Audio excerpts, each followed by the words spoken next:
야곱이 가나안 땅 곧 그의 아버지가 거류하던 땅에 거주하였으니 야곱의 족보는 이러하니라. 요셉이 17세의 소년으로서 그의 형들과 함께 양을 칠 때에 그의 아버지의 아내들 빌하와 실바의 아들들과 더불어 함께 있었더니 그가 그들의 잘못을 아버지에게 말하더라.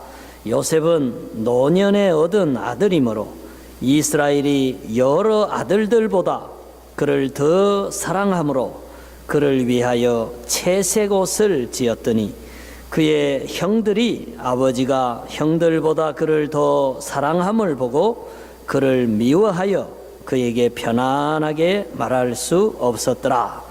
요셉이 꿈을 꾸고 자기 형들에게 말하며 그들이 그를 더욱 미워하였더라. 아멘. 빌리 그레임 목사님이 가정에 대한 정의를 이렇게 했습니다. 가정은 휴식처요, 기본을 습득하는 학교요, 하나님을 공경하는 작은 교회요, 사랑과 기쁨이 있는 장소이다.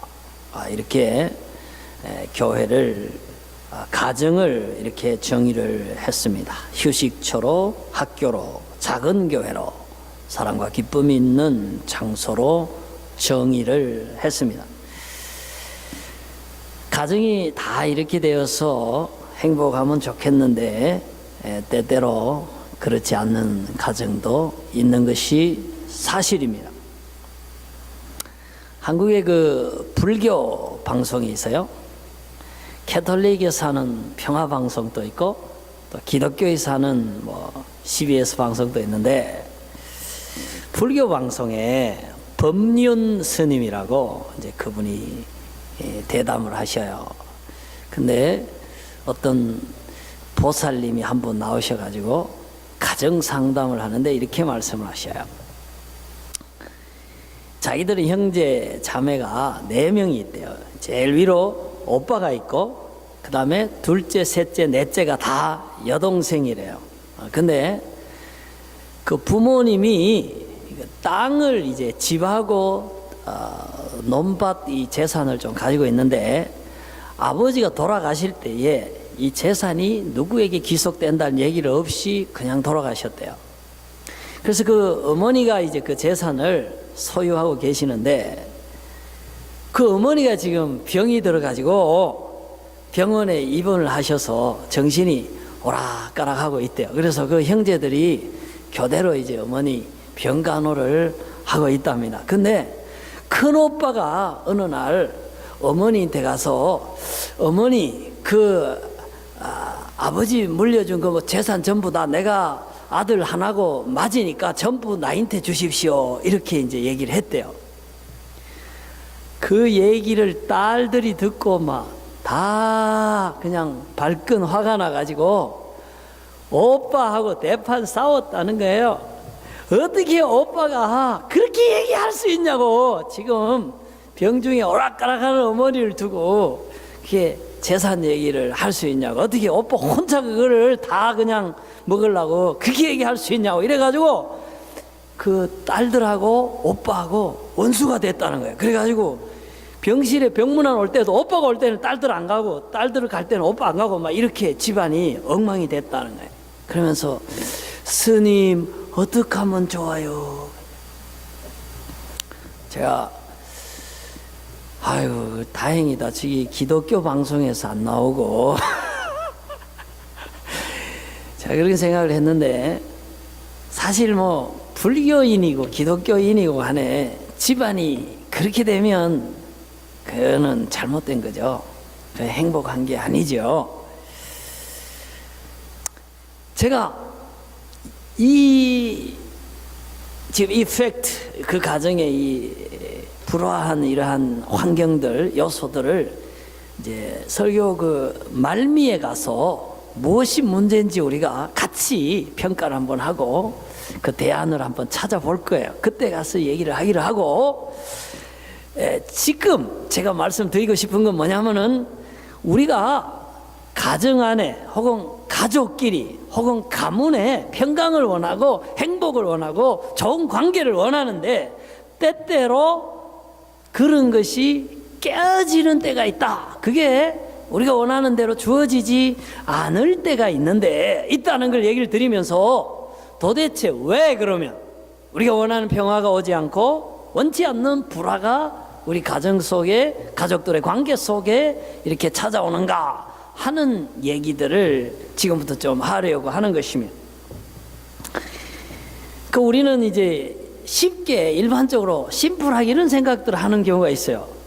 교회 다니니까 예수 믿는 사람들은 다 성자 같고 또 그 가정은 또 평안하고 예수 믿는 사람들이 결혼해서 살면 싸움도 한 번도 안 하고 그럴 걸로 생각하는 사람들이 있어요.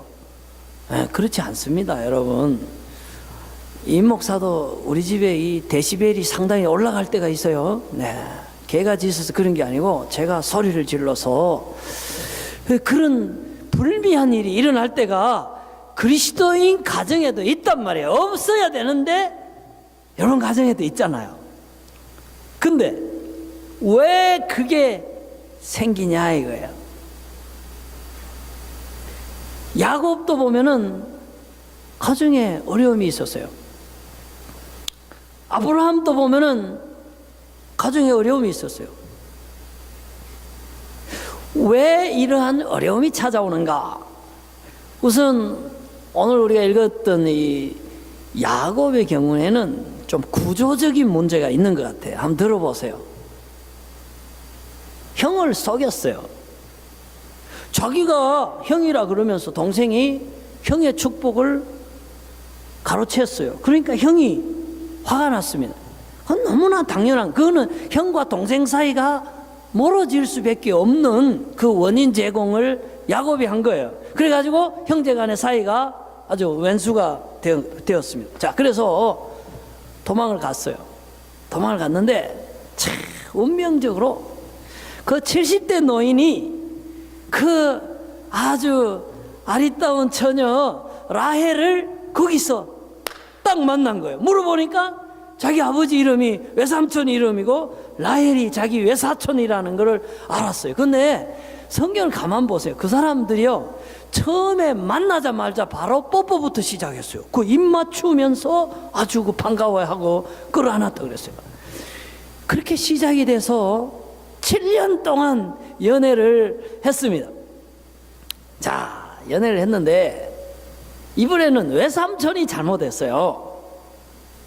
그 좋아하는 라헬을 위해서 7년간 노동봉사를 하고 결혼을 딱 하고 아침에 자고 일어나 보니까 자기 품에 안겨있는 여자가 라헬이 아니에요. 야곱이 얼마나 놀랬겠습니까? 여러분이 야곱이라면 한번 생각해 보세요. 성경이 그렇게 되어 있어요. 레아는 못생겼고 라헬은 얼굴이 곱고 아리답고 자기가 라헬을 너무 사랑해서 7년 동안 라헬을 위해서 그 결혼식을 위해서 노동으로 참 그렇게 살았어요. 레아는요, 눈이 어둡다 그랬어요. 눈이 아주 어둡다 그랬어요. 그랬는데 뚝 자고 아침에 일어났는데 첫날 밤을 지내고 아침에 뚝 보니까 자기 품에 라헬이 아니고 레아가 안겨 있어서 이러고 아침에 일어난 거 아닙니까? 그러니까 외삼촌이 따지러 갔죠. 이거 외삼촌이 이거 어떻게 된 겁니까? 분명히 라헬하고 결혼한다고 했는데 어떻게 이런 일이 있을 수 있습니까? 이러니까 이 지방 풍속이 동생을 먼저 시집 보내는 게 이 지방 풍속이 아니고 언니를 먼저 보내야 되는 거니까 이 사람아 좀 미안하게 됐네. 뭐 어떡하겠는가. 이왕 이렇게 됐으니까 그러면 잔치 한 번 더 하고 내가 동생을 줄 테니까 그러면 7년간 또 봉사를 해라. 이래서 일주일 동안 잔치를 하고 그 다음에 라헬을 아내로 얻고 7년, 그러니까 토탈 14년을 다시 외삼촌을 위해서, 장인 어른을 위해서 이제 노동을 하게 된 거예요. 근데요, 그 집의 불화가 자기 장인 어른 때문에, 와이프가 둘 된 것 때문에 꼭 생긴 건 아니에요. 보세요. 구조적인 문제가 있다 그러잖아요. 자, 그래가지고 이제 7년을 사는데 야곱이요, 밤에 잠잘 때 어느 방에 들어갔을 것 같아요? 레아, 라헬. 아, 너무 쉬우니까 대답을 안 하시는구나.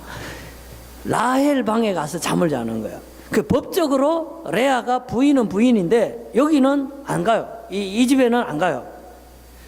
그 7년 동안 노동 품삯을 하고 그래 이렇게 얻었으니 여기 가겠어요? 사기 당했다고 생각. 그거 안 가요. 안 가면서 7년을 라헬하고 사는 거예요. 사는데 참 희한하지. 안 갔는데 어떻게 애를 낳습니까? 갔어요. 한 번씩. 애를 4명을 낳았어요. 로벤, 시므온, 레위, 유다. 낳을 때마다 이름을 짓는데 레아가 아주 감정을 실어가지고요, 자기 소원을 실어서 애 이름을 지어요. 야, 이제는 우리 남편이 우리 방에 자러 오겠지 이러고 이름 하나 짓고, 이제는 남편이 애를 둘 낳았으니까 나를 사랑하겠지 이러고 또 둘째를 짓고, 계속 넷째를 짓는데도 남편이 안 와요. 안 오고. 근데 희한한데 사랑을 받지 못하는데 레아는 아이를 4명을 낳았어요. 아들을. 근데 그렇게 사랑을 받고 함께 남편과 지내는데 라헬은요, 아이가 없어요. 근데 성경에 보면 그렇게 돼 있어요. 하나님께서 레아가 남편의 사랑을 받지 못하는 것을 보고 아들을 주셨더라 그랬어요. 나는요, 그거 보고 감동 먹었어요. 하나님한테. 와, 하나님이 어떤 아내가 남편의 사랑을 받는지 못 받는지 그것까지 알고 계시네. 아이고, 하나님이 그것까지 알고 계셔요. 여러분 부부의 사랑이 어느 정도인지 그것까지 다 알고 계신다. 어느 날 라헬이 야곱한테 짜증을 냈어요. 나도 아들을 낳게 하라 이러면서 막 대드는 거예요. 어느 날. 그러니까 야곱이, 야, 내가 어떻게 아들을 낳게 하냐? 누구 언니는 똑똑 너희나 잘 낳는데 못 낳는 건 네가 못 낳는 거지 왜 내보고 그러냐? 내가 하나님이냐? 이렇게 이제 얘기해가지고 둘이가 또 대판 한번 싸웠어요. 근데 야곱이 그렇게 말을 받으면 안 돼요. 여자들이 남자인데 그렇게 얘기할 때는 그걸 몰라가지고 얘기를 했겠냐고요. 야곱이 이렇게 얘기를 했어야 돼요. 글쎄, 언니는 저렇게 아들을 낳는데 너는 아이가 없으니 그래 얼마나 속상해. 이렇게 대답을 해줘야 되는데, 야, 네 문제지 그게 내 문제냐? 이러니까 이제 대판 싸움이 되는 거예요. 여러분, 우리 집안에, 부부간에, 형제간에 싸움이 왜 나는지 아세요? 그 사람의 입장에서 그 사람 마음을 헤아려주고 보듬어주지 못하고, 어쨌든 그 사람 아파하는데 그거를 꼭 찔러서 아프게 더 만드니까 터지는 거예요. 이게 싸움이 되는 거예요. 이렇게 해서 이제 둘이 대판 싸웠어요. 근데 이 라헬을 보세요. 가정이 왜 불화가 생기는지. 그랬으면 한나처럼 하나님께 찾아 나가서 기도하면서, 하나님, 진짜 내 마음이 속상해요. 나도 아들을 좀 주세요. 이렇게 기도하고 기다렸으면 좋았을 텐데, 야곱보 이러는 거예요. 좋아. 그러면 내 몸종 빌하는 내 몸종이니까 빌라가 아이를 낳으면 그는 내가 아들을 낳은 것과 마찬가지다. 그러니까 당신이 이 빌라하고 오늘 잠자리를 같이 하라고 이렇게 얘기를 했어요. 그러면 야곱이 에헤이 그게 말이나 되냐고. 그게 내가 지금 마누라가 둘이나 있는데 뭘 더 부족해서 내가 몸종까지 내가 가지겠냐고. 그래, 그만두고 이랬어야 되는데, 그래? 뭐 그럼 그러든지 이러고는 비라하고 그날 밤 잠을 잤어요. 근데 그 비라가 애를 둘을 낳은 거 아니에요. 단, 납달리 둘을 딱 넣으니까 라헬이 아이 이름을 지르면서 하나님이 내게도 아들을 주셨다다 이러면서 막 언니를 찾아가는 거예요. 언니, 나도 낳았어? 비나가 낳은 건 내가 낳은 거하고 똑같은 거야. 이제 언니 아들 낳았다고 나한테 괄시하면 안 돼? 이러면서 막 라헬이 막 이러니까 레아가 거기에 조금 열받은 거야. 아직도 남편은 라헬하고 잠자고 자기 방에는 오지도 않고, 그리고 라헬 몸종통에서 또 아들 낳으니까 열받은 거예요. 그래서 레아가 야곱을 또 찾아갔어요. 여보! 여보! 왜 그 시녀한테 들어갔냐고. 나도 시녀 하나 있으니까 내 시녀한테도 들어가라고. 나는 이제 애 못 낳으니까 내 시녀하고 애 하나 낳으라고. 그래서 야곱이 그때라도 아이고 이제 그만하자 이래 돼야 될 텐데 뭐 그러면 그러더니 이러고 이 노인네가 또 실바한테 들어간 거야. 레아의 몸종 실바한테 들어가서 또 애를 둘 낳았는데 갓 아셀을 낳은 거야. 그러니 자, 내가 아까 그랬잖아요. 야곱의 집에 그 하나님의 백성, 구원받은 백성, 하나님 축복한 백성인데 그 가정에요 환란이 끊임이 없었는데 구조적인 문제가 있다 그랬어요. 자, 그게 뭐냐? 여러 아내들이에요. 레아와 라헬, 레아의 몸종 실바와 또 라헬의 몸종 빌하에서 이 네 아내들이 서로 시기하고 막 다투는 그 구조 속에서 가정이 평생이 굴러갔으니까 그 가정이 아니고 거의 집구석 수준이에요. 얼마나 시끄럽고 복잡했겠냐고요. 그리고 와중에서 아이가 12이 태어났어요. 나중에는 라헬도 기도하고 요셉과 베냐민이 태어났단 말이에요. 그러니 그 배다른 자식들이 한 집에 살면서 아웅다웅 이제 계속 싸우면서 살아가는 거예요. 그러다가 여기 보면은 그 자식인데도 물려지는 거예요. 그 분쟁이. 그 배다른 형들이요 요셉에 대해서 인사를 잘 안 해요. 저 자식 저거 말이야 자기 엄마가 말이지 우리 아빠 혼자 독차지하고 저거 이러면서 계속 요셉을요 줘박는 거예요. 그리고 왕따 시키는 거예요. 그러다가는 팔아먹어 버렸어요. 애굽에 팔아먹어 버렸어요. 이게 바로 야곱의 가정의 현주소예요. 그래서 야곱이 130살 될 때에 바로 왕 앞에 서서 한 얘기가 있어요. 내 나이가 뭐 얼마 안 되지만 그래도 130살입니다. 130살이 얼마 안 됩니까? 그러면서 하는 얘기가 내가 험한 세월을 보냈습니다. 130살을 살면서 이 노인네가 그렇게 얘기하는 거예요. 여러분, 그래서 우리가요 분석을 좀 해봐야 돼요. 어떤 분석? 야곱 가정의 분쟁의 원인이 뭔가?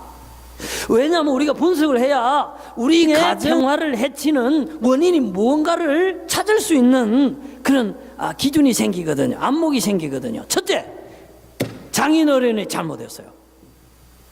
아무리 그 시대의 풍속이 첫째를 먼저 보낸다 하더라도 그렇게 사기를 치면서 레아를 집어넣고 그 다음에 라헬 집어넣고 사위될 사람을 14년 그렇게 종살이 시키는 거 그건 잘못한 거예요. 여러분요 우리 아들 가정의 평화, 우리 딸들 가정의 평화를 지키려면요 장인 되는 사람들, 시어머니, 시아버지 되는 사람의 역할도 필요한 거예요. 그 가정에 어려움이 될 만한 일들은 안 하는 게 좋아요. 시어머니라고 막 아무거나 하면 안 돼요. 여러분, 사위 만만하다고 함부로 얘기하면 안 돼요. 우리는 그 가정의 평화를 지켜줘야 돼요. 그 가정이 행복하게 살 수 있도록 실질적으로 모든 배려를 해줘야 그 가정이 편안할 수 있다 하는 거예요. 그 다음에 하나, 라헬의 잘못이에요. 아이를 못 낳으면 기도하고 기다렸어야지. 그런다고 지 몸종을 또 아내로 줘가지고 거기에서 자식이 태어남으로써 이 가정이 더 복잡하고 시끄럽게 돼버렸다 이 말이에요. 그래서 문제는 신앙적으로 풀어야 됩니다. 하나님의 진리와 지혜를 가지고 은혜롭게 풀어야지 그렇게 인간적인 방법으로 육신적인 방법으로 가정의 문제를 풀려고 하면은 더 문제가 복잡해질 수가 있다 하는 것입니다. 그 다음에 하나는 아까도 얘기한 야곱이에요.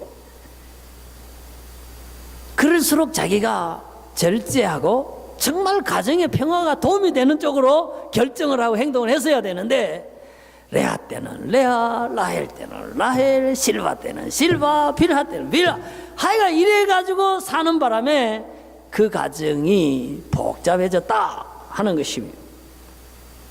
그래서 우리가 우리 가정의 평화를 원한다면은 우리 가정을 어렵게 만드는 요소를 만들어서는 안 됩니다.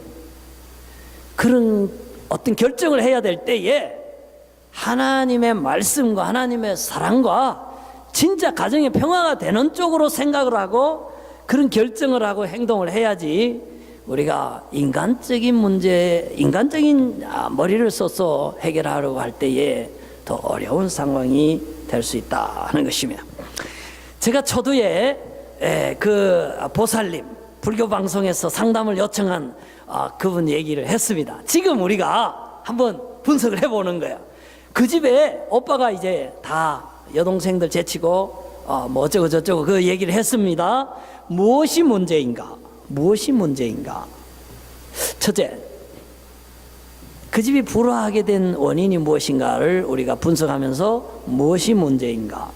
제가 볼 때에 첫째, 그 타이밍이, 재산 문제를 언젠가는 얘기를 해야지요. 부모님이 돌아가시거나 돌아가시기 전에나 뭐 후에나 재산 문제를 얘기해야죠. 분명히 언젠가는. 그러면 이걸 몇 대 몇으로 나눌 건지, 누가 그러면 얼마를 가져갈 건지 얘기를 해야죠. 그러나 그 타이밍이 지금 좋지가 않아요.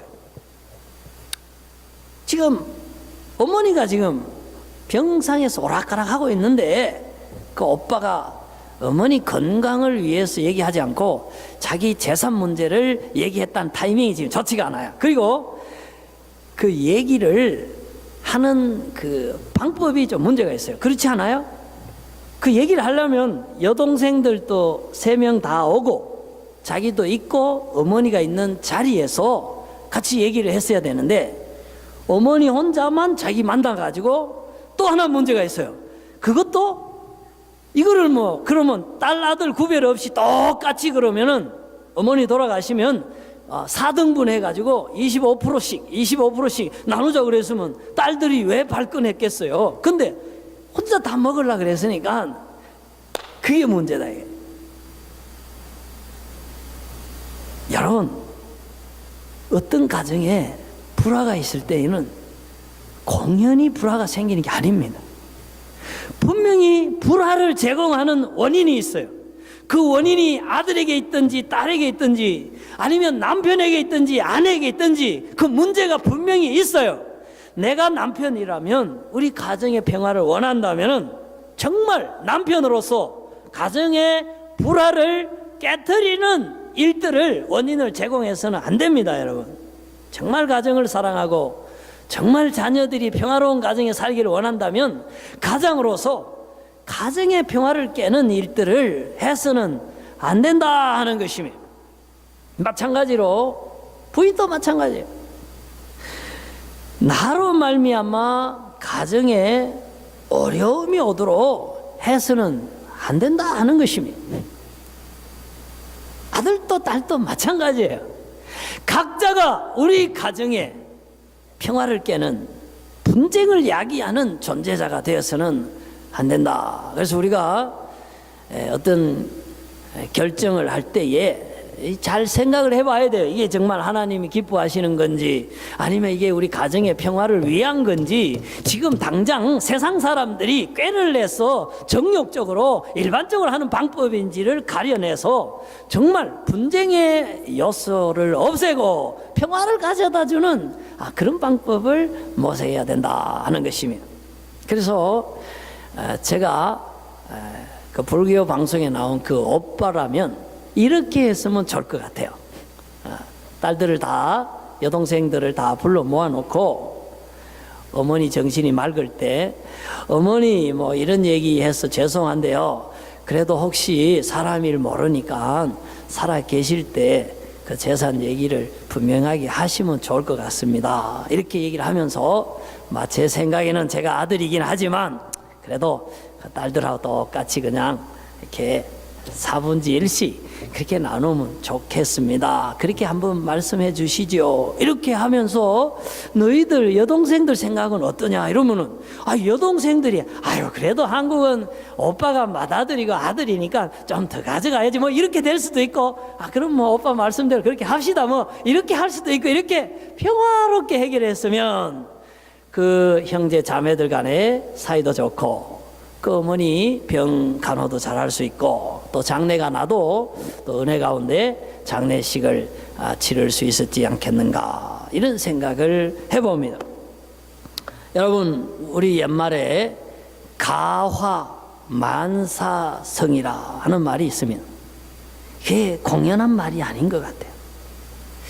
가정이 화목해야 그 가정에서 밥 먹고 가정에서 잠자고 가족과 함께 행복을 누려야 그 건강도 보장이 되고 이 정신도 마음도 평안해서 나가서 일을 해도 일이 손에 잡히고 모든 게 행동할 수 있는 거잖아요. 그게 아니고 가정이 막 들어오면 시끄럽고 복잡하고 그러면은 나가도 그 복잡한 생각 때문에 그 일을 잘 못하잖아요. 그러니까 가정이 화목해야 된다는 거는 경험적으로 사람들이 다 아는 거예요. 성경에도 보면 그렇게 돼 있잖아요.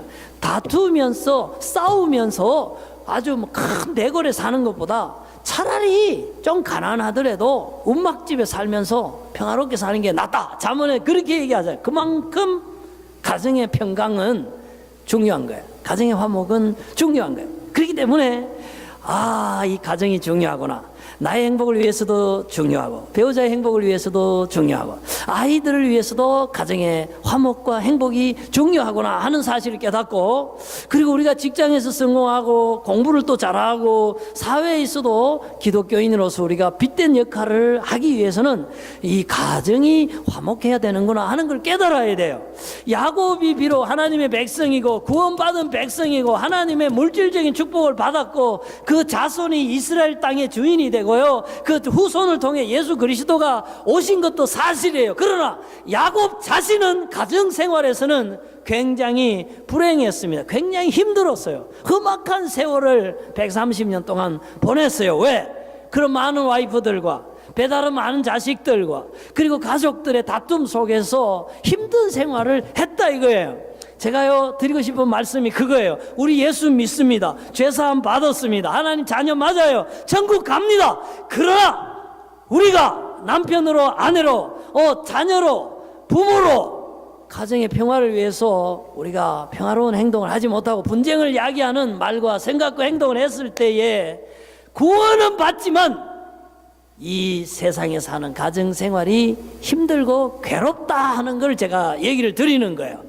그래서 나중에 기회가 있으면 한 번 더 그 적극적인 가정의 평화와 해결책을 위해 제가 말씀을 드리겠지만 오늘은 좀 소극적인 의미에서 우리가 가정의 평화를 원한다면 불화를 야기시키는 그런 말이나 행동을 해서는 안 된다 하는 것을 오늘 말씀을 드립니다. 왜냐하면 야곱은 주위의 모든 사람이 자기 장인어른 또 불화를 조장했고 자기 와이프도 불화를 조장했고 자기도 보세요. 많은 아들이 있으면 공평하게 사랑해야 되는데 와이프도 있는데 꼭 라헬만 좋아하고 편애해요. 아들도 요셉만 좋아해요. 그러니까 분쟁이 생기는 거예요. 그래서 우리가 가정의 분쟁을 야기시키는 그러한 행동을 하고는 가정의 평화가 주어지지 않는다 해서 오늘 드리고 싶은 말씀은 가정이든 교회든 직장이든 어디서든지 불화를 야기시키는 그런 행동은 해서는 안 되겠다 하는 말씀입니다. 기도하겠습니다.